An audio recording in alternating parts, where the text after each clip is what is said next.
Welcome to Queer Network News. My name is Justin Gerhardt.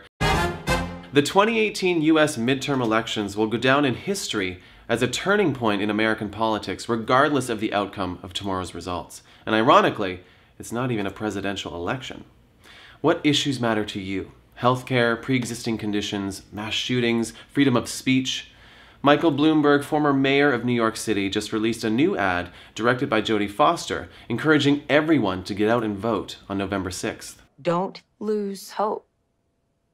Vote as if it matters, because it does. Get out and vote. It matters. There's an unprecedented amount of women and queer people running for office this year.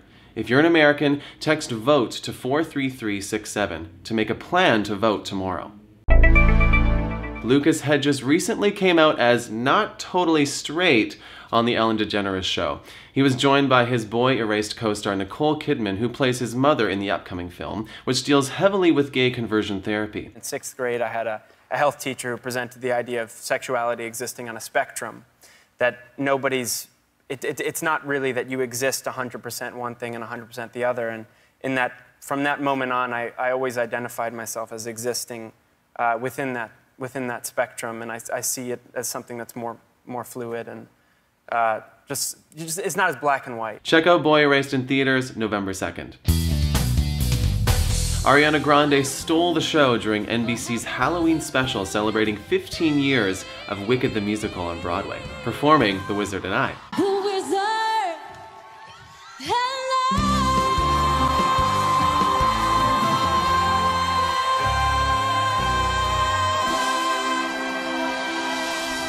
It was a star-studded and vocally spectacular evening, featuring performances by Idina Menzel, Kristen Chenoweth, Adam Lambert, the Pentatonics, and of course, Miss Grande herself, who was honored to be included in the celebration of her favorite musical of all time.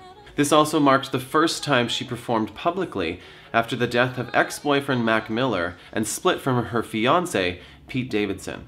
Click on the link in the description to watch clips from the show. 90s classic Sabrina the Teenage Witch just got a Netflix makeover with a reboot called The Chilling Adventures of Sabrina, a darker spin on the original, including tales of murder, mystery, and witchcraft.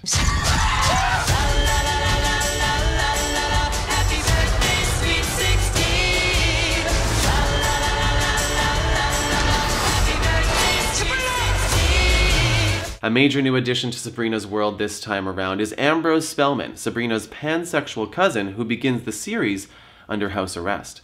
Ambrose, played by Chance Perdomo, says it's freeing to work with Netflix, a global brand that caters to its global audience, which means accurate representation.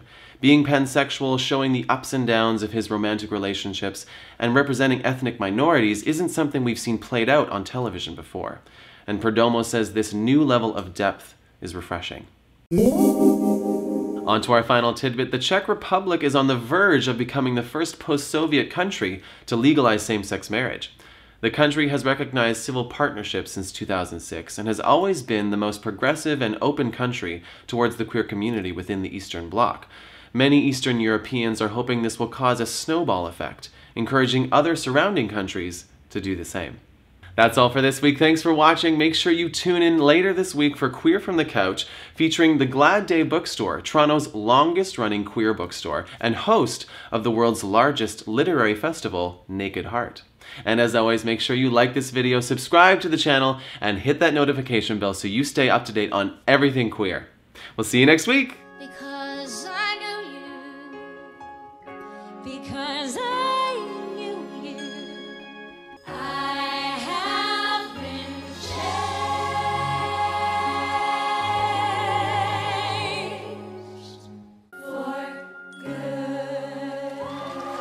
Thanks for watching. Make sure you come back forever.